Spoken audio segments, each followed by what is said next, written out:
Greetings, Outlander. Thank you for stopping by Uncle Owen's barbecue.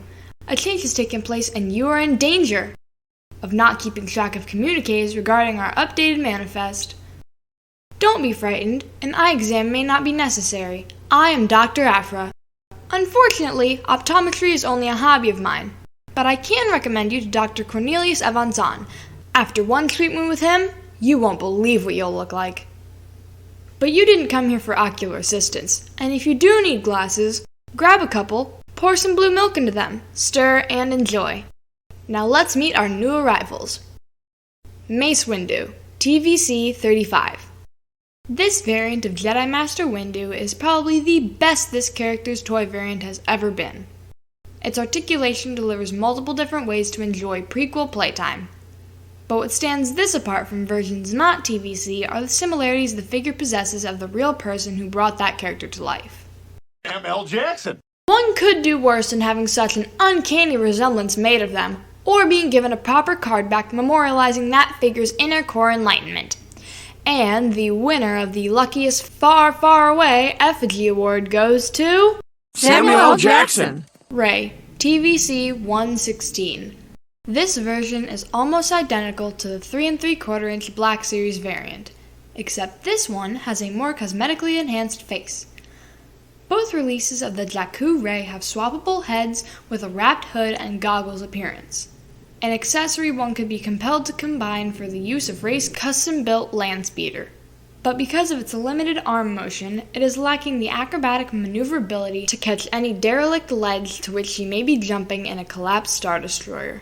Still, I enjoy the graceful attitude and aggressive balance TVC 116 has to offer.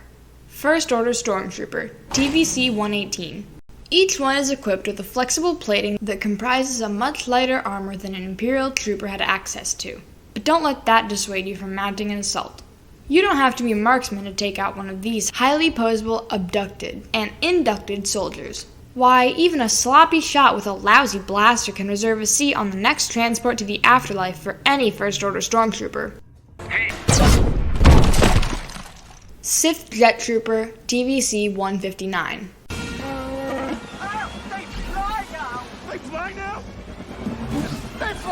Wearing the same composite material as the First Order Stormtrooper, this Final Order aerial combatant isn't as tough as it looks.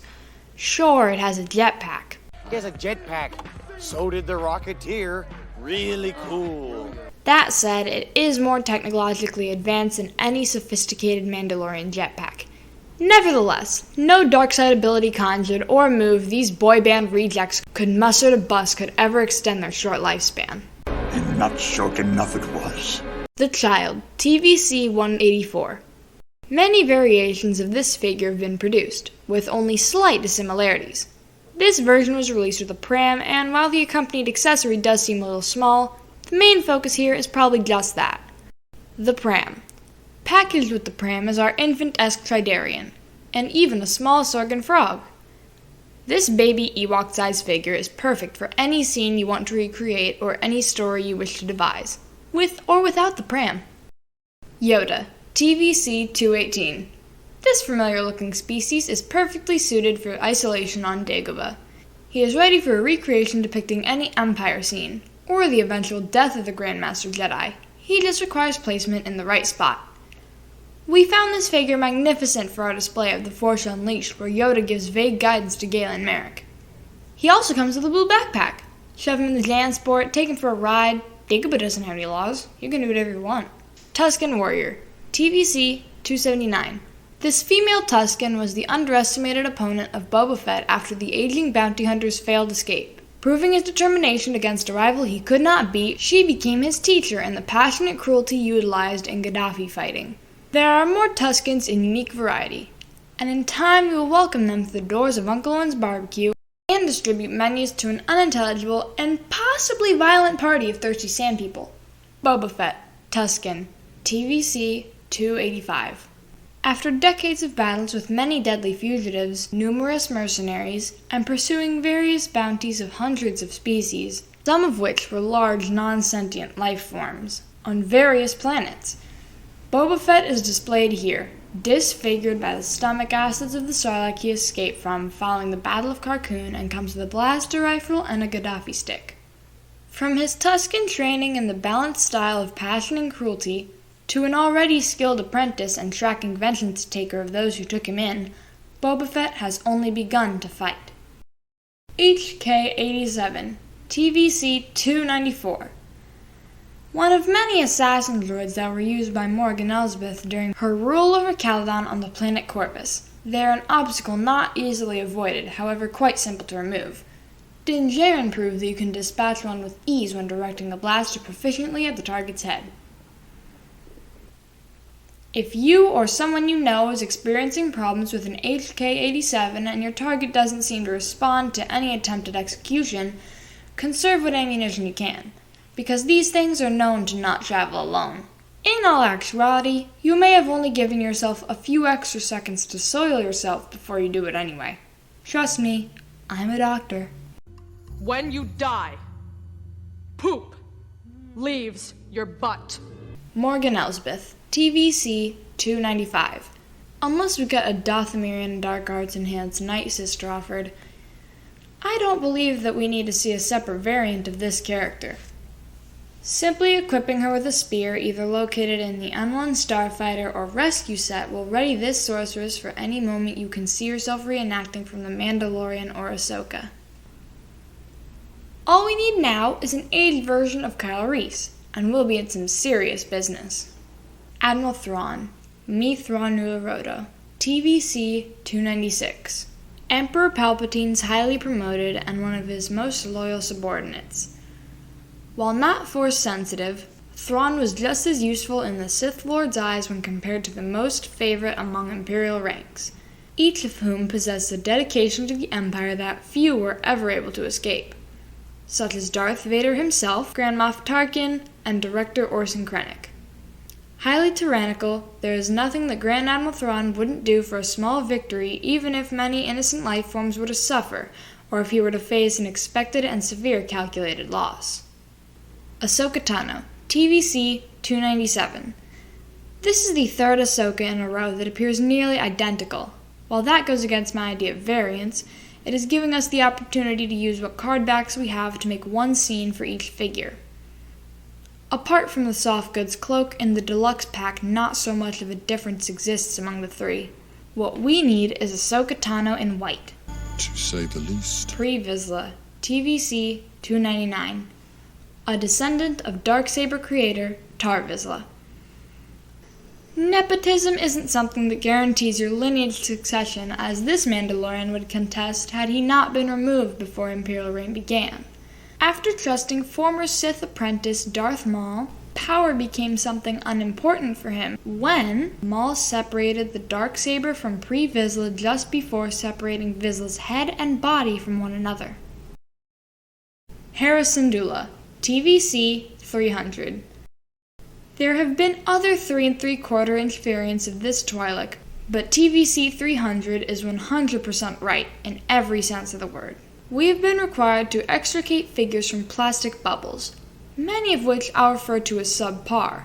This figure has exceeded all of my attention to detail expectations, and, no matter if you agree with my assessment or not, one thing's for sure. Everyone loves Twi'leks. Even Rancors. Director Orson Krennic, TVC 302. Previously released in the Rogue One toy line with a distinguished Die Another Day hairstyle, we now have a version endowed with aposability that puts the aforementioned 5-point articulated variant to shame. I am hopeful that with all these higher-ranked Imperial officers arriving for formation, it means that something big is on the horizon.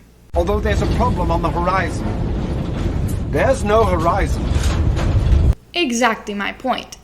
And why not use Director Krennic's time to shine by addressing the need of everyone in this galaxy for a modernized Death Star playset? Luke Skywalker and Grogu, TVC Deluxe. Look, Luke Skywalker dressed in black, and he has a glove. I don't think I've ever seen one of these before. Okay, looks like we're really doing this. What can I say? From the boots to the green lightsaber and soft goods tunic under the belt to the multiple Sorgan frogs tempting intermission from Grogu's training, not to mention the same species that, with the Force, can achieve flight. That's not how the Force works. The real treat in this TVC Deluxe package are the accessories that complement it.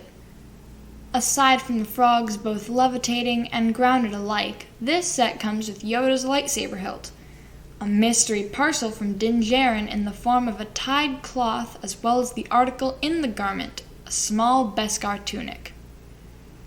The parcel cannot be untied, and the tunic cannot be worn, but they are both just as wonderful to look at as those delicious frogs would be to consume. Chrysanthemum, TVC Deluxe. We first met this wonderfully dangerous and wealthily decorated Wookiee as a bounty hunter Darth Vader hires along with Boba Fett prior to the events of The Empire Strikes Back. And he even rescued yours truly from space. You can read all about it.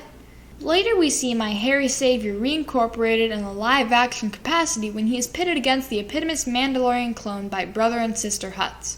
But let's face it, we've seen a brother and sister do worse. I'm from Alderaan. It's kind of the Mississippi of the galaxy.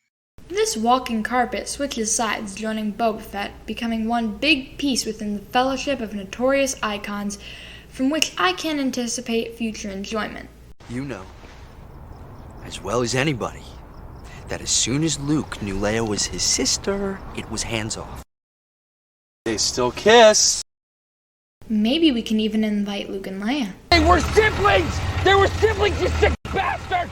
Sabine Wren, TVC Deluxe. She defeated the Mandalorian Gar Saxon and even wielded the Darksaber before yielding the ancient weapon to Bo-Katan, believing that she was to be the leader Mandalore needed.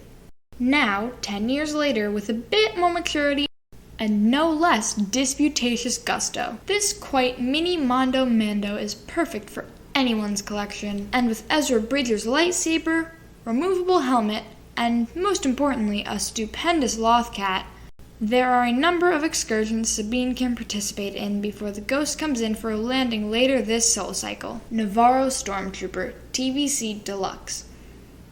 If you're looking for an easy Imperial Army building option with the most articulation and even some extra weapons, greeblies, or small boxes to fill the spaces of the inner maintenance hallways inside your own blockade runners, I'm not saying that you have to stop looking, but you may have stumbled upon what you didn't know you needed. The full articulation of a stormtrooper that represents the original trilogy. Various ways to utilize the expendable members of the Imperial Armed Forces exist.